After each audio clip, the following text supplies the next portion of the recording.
There's a quiet kind of transformation that begins long before anyone notices. It doesn't start with a dramatic decision or a sudden burst of willpower.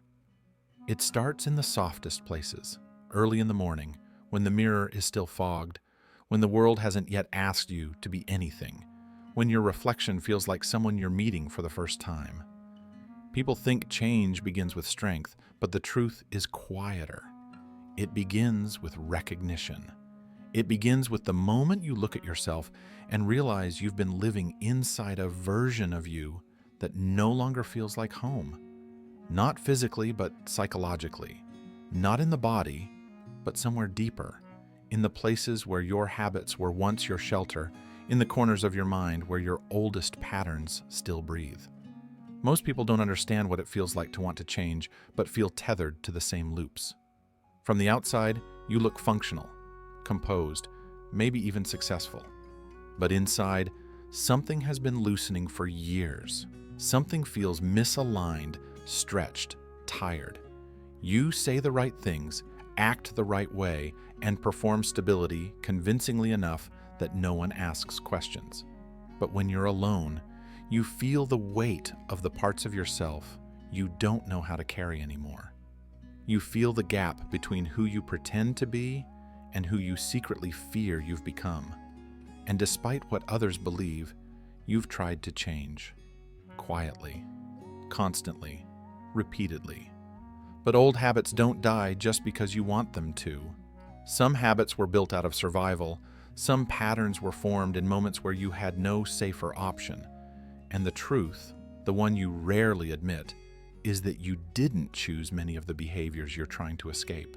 They were inherited, conditioned, learned, a response to noise you couldn't silence, pain you couldn't name, or loneliness you didn't know how to soothe. You didn't cling to comfort because you were weak. You clung to comfort because it was the only warmth available to you. Imagine being younger, too young to understand the complexity of your own emotions, too young to process fear or grief or uncertainty. There were days when the world overwhelmed you, when everything felt too sharp, too loud, too demanding. And no one taught you how to sit with those feelings. No one showed you how to navigate them.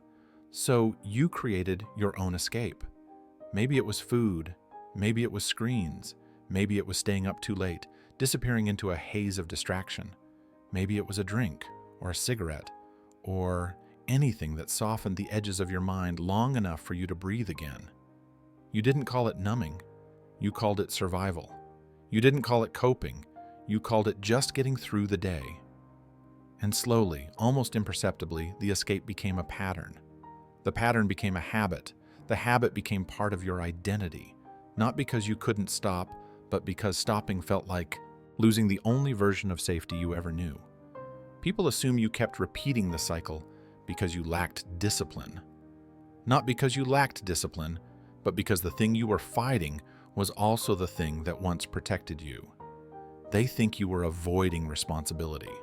Not because you were avoiding responsibility, but because responsibility often came with a weight you were never taught to carry. And somewhere along the way, the mirror, once a neutral object, became a quiet witness to the conflict inside you. You saw the exhaustion behind your eyes, the heaviness in your posture, the weariness in your expression. You wiped the glass, but the fog returned just as quickly as your old habits did. And in that fog, you saw the truth you couldn't ignore. You weren't just fighting a behavior, you were fighting a history. This is why change terrifies you. This is why change feels impossible. This is why change hurts even when you want it. Because changing isn't the act of becoming someone new. It's the act of grieving the person you had to be. And grief is not a clean process. It's not linear. It's not predictable. It doesn't obey your intentions. Every time you try to step away from the old self, something familiar pulls you back. Not violently, but quietly. The way old memories rise when the room goes dim. A whisper saying, just once more. A familiar urge that feels safer than the uncertainty of doing life differently. A patterned response that activates before your intention can fully take shape. You're not losing a battle. You're facing an identity, and identity fights to survive. But here's the truth you've never allowed yourself to consider. The struggle you feel is not a sign of failure. It's the sign that something inside you is waking up. The part of you that's tired of loops. The part of you that's willing to see alternatives. The part of you that's exhausted from returning to the same places, hoping for different endings. The part of you that's finally whispering, "This cannot be all there is." And that whisper, quiet, fragile, trembling is the first real sign of self-change. But recognizing the desire for change is only the beginning, because change rarely comes from motivation or sudden clarity. It comes from understanding the patterns that have shaped you for years. So much of what you call bad habits is simply the echoes of old versions of yourself trying to protect you in the only ways they knew. The late-night scrolling wasn't laziness. It was the quietest place in your day where no one demanded anything from you. The overeating wasn't a lack of control. It was warmth in a life that often felt cold. The procrastination wasn't irresponsibility. It was fear disguised as hesitation, fear of failing again, fear of disappointing someone, fear of confirming the belief that you weren't enough. And the version of you who created those patterns did so with limited tools, limited knowledge, and limited safety. That version wasn't stupid or weak. They were surviving. They were figuring out life without guidance, carrying feelings without language, and facing situations without support. And now, as an adult, you judge them harshly, the very person who kept you alive. That's why change feels like betrayal sometimes, because to outgrow a habit is to outgrow the self who leaned on it. And that self deserves compassion, not shame. Picture this. You're older now, sitting alone in your room at night, the glow of your phone lighting your face. You scroll, not because the content matters, but because your mind is tired and the noise is easier than silence. You tell yourself you should stop. You tell yourself you should sleep. You tell yourself tomorrow will be different. But your thumb keeps moving, the way a frightened child keeps looking for a nightlight. And you don't realize that the part of you scrolling isn't the adult with responsibilities. It's the younger you who once needed distraction to feel safe. So when you punish yourself for your habits, you're punishing the child who had no other choice.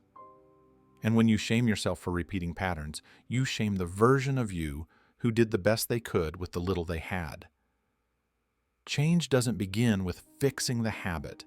It begins with understanding its origin. And here is the part where everything shifts. Your brain isn't working against you. It's repeating what it believes keeps you alive. Neural pathways formed in emotional darkness don't disappear just because you want more light. They fade only when the mind feels safe enough to build new ones.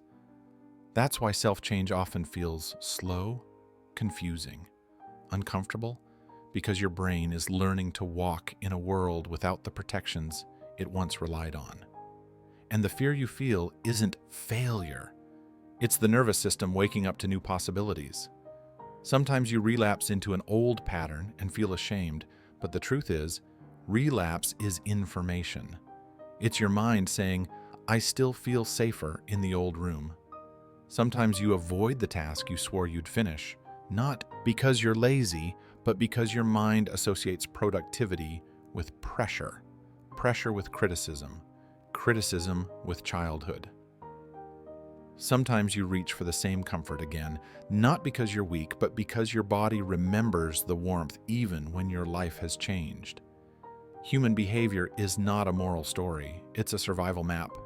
And that brings you to the deepest paradox of self-change. The very patterns you now want to escape once kept you alive. What protected you then imprisons you now, yet you can't simply throw it away without grieving the version of you who needed it. And because of this, real self-change never begins with discipline. It begins with mourning. Mourning the years you lost, mourning the ways you coped, mourning the version of you who carried more weight than anyone knew, mourning the identities you built to feel safe. Only then does the shift begin, quietly, gently, in ways you barely notice. The cravings lessen a little sooner, the urges pass a little faster. The silence feels a little less threatening, the mirror feels a little less hostile. Your voice sounds a little more honest when you speak to yourself. And for the first time in a long time, you stop saying, "I need to change," and start whispering, "I want to care for myself differently." That whisper, the smallest one, is the first true sign of transformation. But real change doesn't happen in the moment you finally feel ready. It happens in the moments when you don't, when every part of you wants to return to the familiar, when the old warmth of old habits calls you back like a dim room you once lived in. That's where the real transformation begins, not in clarity, but in conflict. The paradox of self-change is that the moment you outgrow your old patterns is the same moment they fight the hardest to keep you. They try to convince you that comfort is better than growth, that certainty is better than possibility, that the life you've already lived is safer than the one you don't yet know how to step into. And yet, beneath that noise, something quieter begins to form. A growing awareness that you have outlived the version of yourself who needed those patterns to survive. You feel it in small ways first, the way you pause before repeating an old behavior, the way you notice a choice you didn't even know existed, the way you hear your inner voice soften instead of sharpen. Healing rarely announces itself. It arrives in whispers, in subtleties, in the invisible shift where the old self no longer feels like the only option. And slowly, you begin understanding something the old you never believed. Change doesn't require you to become a different person. It requires you to stop abandoning who you actually are. It isn't about becoming stronger, it's about letting go of the weight you were never meant to carry. It isn't about rewriting your entire identity. It's about returning to the version of you that existed before fear, before shame, before exhaustion, before you learned to hide your needs to make other people comfortable. You begin to realize that the person you have always wanted to become is not a stranger. It is the real you, the one buried under layers of coping and habit and self-protection. Healing begins in small gestures. Waking up on time once this week, drinking water before the urge to numb returns, choosing to sit with discomfort for 90 seconds instead of running from it. Take one breath before reacting. Choosing rest without guilt. Choosing productivity without punishment. Choosing honesty without fear. These are not minor victories, they are revolutions. Because each time you choose differently, even once, your brain learns that the world will not collapse if you stop clinging to the old version of yourself. Each time you interrupt a loop, the loop weakens. And each time you extend kindness toward yourself instead of judgment, the part of you that once lived in darkness steps closer to the light. And eventually, quietly, gradually, beautifully, you begin to change without forcing it. You wake up one morning and notice your mind feels softer. You decide without the usual anxiety. You enter a room without the familiar heaviness. You do something that used to terrify you, and your body doesn't shake the way it once did. You look in the mirror and recognize the person staring back, not because they're completely transformed, but because they're finally honest, finally awake, finally aligned with the life they want to live. And for the first time, the reflection doesn't feel like a stranger. This is the stillness no one talks about. The moment you step out of your old skin without realizing you've already done it. The moment your past no longer pulls you back. The moment the habits that once defined you lose their gravity. You begin to understand that growth is not loud, it is not dramatic, it is not cinematic. Growth is quiet.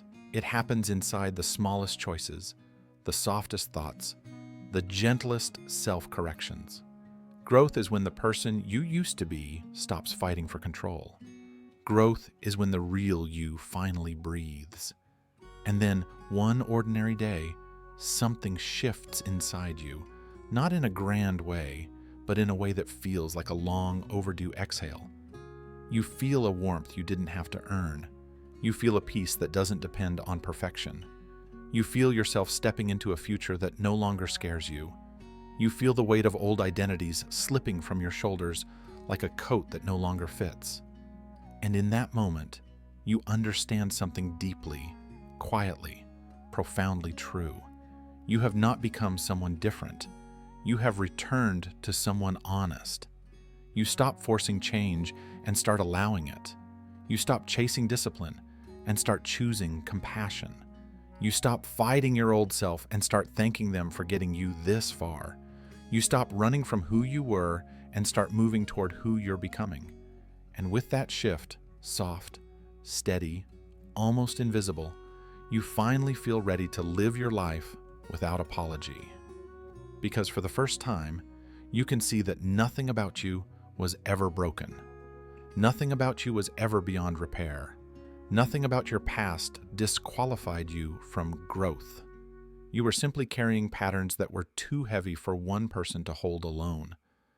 And now that you've set them down, now that you've stepped out of the old room, now that you've chosen a different kind of warmth, maybe, just maybe, that's enough.